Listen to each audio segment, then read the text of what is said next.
Good morning, UC Bearcat fans. It's James Ernest of the Grueling Truth Radio Network here talking about the UC Bearcats with Mark Fightmaster. Mark, what have the Bearcats been up to?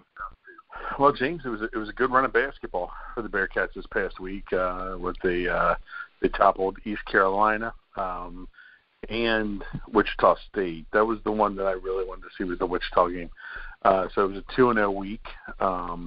Before we head into another couple games, I think starting Wednesday night or Thursday night. I apologize, against Tulsa. So, but it was two good games back to.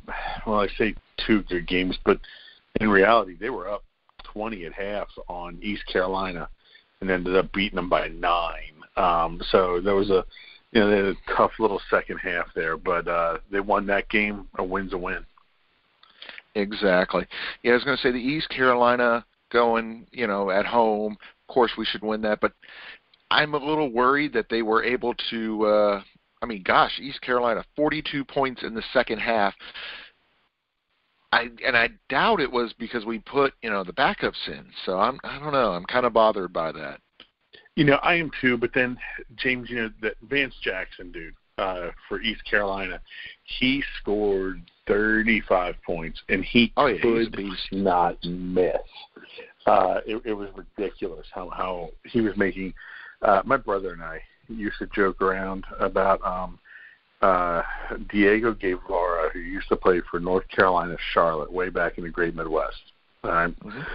We joked that he could stand at half court, face away from his basket, throw the ball against the wall, and it would go in because he was playing against UC.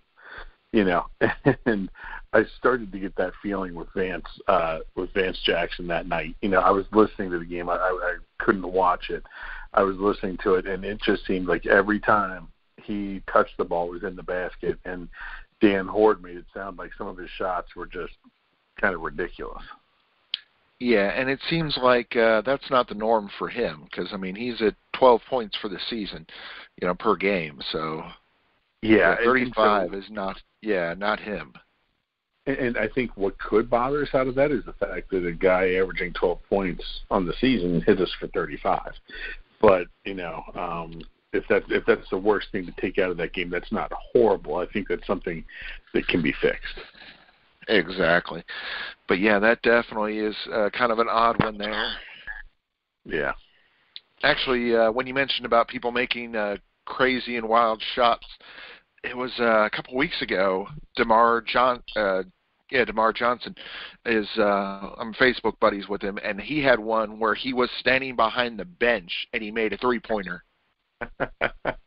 Yeah, well, he has a good shot. Oh, definitely. But, yeah, so you got, of course, the East Carolina game. We won that. Shouldn't have been as close, but it was. And right. Then the other one, the Wichita State, which is the bigger game, going out and winning that on the road. Yeah, and it was that was a really good win, man. People are gonna look and say, well, Wichita's 9-7. I don't care. That's not an easy place to play. And, exactly. We were led by David Julius with 18 points, and it's good to see him kind of come into his own and take over the scoring in that game. Down 3 at the half and ended up winning by 4. So, that's say what you want, like you said about their record. Yeah, they're a tough team, and it's a tough place to play. Yeah. I was going to say they've played Arizona and lost. They played UNLV and won. Missouri, Oklahoma State. They beat both of those two. So they've got a couple good wins. Yeah. It's not like their schedule's been all, been a cakewalk. They've played some good teams, and so I think that's a good win for UC. I'm not sure. I guess it would be a quadrant 1 win, I think, is the way they would classify it, because Wichita is in the top 75, I believe. So that gives them a quadrant 1 win when it comes time for tournament selection. So we'll see. Nice. That would be great. Yeah, I was going to say right now, the standings, UC I mean, they're not doing too bad. They're only a game and a half back in conference, so that's nice. It is. And they've got another game. They have a game in hand against Houston here, so that'll be good, and we play Memphis here, and those are on back-to-back games in February. So I think that'll be good, So I'm excited about how we can buy tickets to that Houston game on StubHub for best offer. If you want to offer a quarter or $1 or whatever, I'm sure you could get people to take it. And you're like, why? I mean, they're playing Houston. They're a top 10 team. Don't you think everybody wants to go and see that game? Why would you be able to get tickets for so cheap? Because it's during the Super Bowl. Right. Hell, man. Hopefully they'll change it if the Bengals are in the Super Bowl. Exactly. Yeah, I was going to say, if the Bengals are in the Super Bowl, they definitely need to move that up and do that at the beginning of the day instead of the end of the day. Yeah. I mean, in the past we would have laughed about the Bengals being in the Super Bowl, but they are one of the Final Four in the AFC. So exactly. So there is a possibility. You never know. Really, to be quite honest, even if the Bengals don't make it to the Super Bowl, I would still recommend moving that game up to a noon or 1 o'clock time. I mean, that just makes way more sense. Yeah. It does. It makes a lot more sense. But, we'll see. We'll see what happens. Who knows what's going to happen in this COVID world by that time. Yeah. But, I mean, like on their little thing it says, wear black. I'm like, it really don't matter what you wear because there won't be anybody sitting next to you. They didn't blend in with the seats. Exactly. But, yeah, like you said, that, and the Memphis game coming up, which, oh, my gosh, Memphis destroyed Wichita State. Actually, that is my big concern. Oh, yeah. I mean, gosh, they almost beat them by 20, and then Houston beat them by 10. Then they lost to Tulane by a point. Then they lost to us by 4. So, yeah, they are having trouble in conference. They're out of conference, like I said, look pretty good. I mean, they had a solid record going, but the conference has been pretty tough. So I don't know if that's because the conference is better than people give it credit for or what's going on there, but it's a good question. Yeah. So we got some good stuff going on with the Bearcats in basketball. Coming up, we have, let's see, so we got the Tulsa game tomorrow, and then the Temple game on Tuesday. The Temple game's on the road, Tulsa's at home. And I am excited to know that the Tulsa game is at 9 o'clock. So that way I'm not there 2 hours early. Now, don't get me wrong. I had an awesome time last time because I ended up getting to hang out with Terry Nelson. But I can't guarantee that I'll get to hang out with Terry again. So I'm like, yeah, I think I'll show up a little later this time. Show up more on time than early. Exactly. Yeah, because I was thinking I was going to get there at 8. I'm like, I'm going to show up at halftime. It'll be great. No. They're like, yeah, you got an hour and a half before the game starts. And then they pushed it back like another 10 minutes on me, which didn't really matter at that point. Yeah. Yep. Yeah. But, shoot. I'm looking forward to that Tulsa game. And, I got some road games, and then having the back-to-back Memphis and Houston at home. So it's got a good schedule going. Yeah, they do. It'll be good, and that's we just cheer them on and see how it goes, and hope that they can make some noise in the tournament, and hopefully even get into the big tournament. We'll see. Exactly. Now, of course, we said last week football's done. Let's talk about basketball. Well, of course, because football season goes year-round, we're already back onto football. So I've seen a couple predictions. We got Gardner. He's, up to number 11 possibly in the draft. Wow, yeah, and then saw that, but then James, I saw another one that had him dropping to like 27. 24th. 27th, dang. Yeah, and I'm sitting here thinking to myself, if the Bengals, like the worst the Bengals can pick is 25th. Yeah. And I'm sorry, but if he's there, he needs to be in stripes. Exactly. Plain and simple. So I don't see him dropping past the Bengals. But, I saw I have seen him as high as 11th. I think I saw that same one. And then I can't remember whose it was, James. It was a CBS Sports person. Had him dropping to 27th. Yeah. Huh. Yeah, because we got him. And we got – oh, sorry. No, I was going to say Desmond Ridder wasn't in the first round in either of those either. Yeah, that is the weird thing with Ridder. I've seen him all over the place. I've seen him in one of them where I've seen him a first rounder, and then other ones I've seen him as a third rounder. Yeah, it's just it really all depends on need. The draft, as we have seen, the NFL draft is all about need and value at that spot. So we'll see what happens. I mean, I love Desmond Ridder.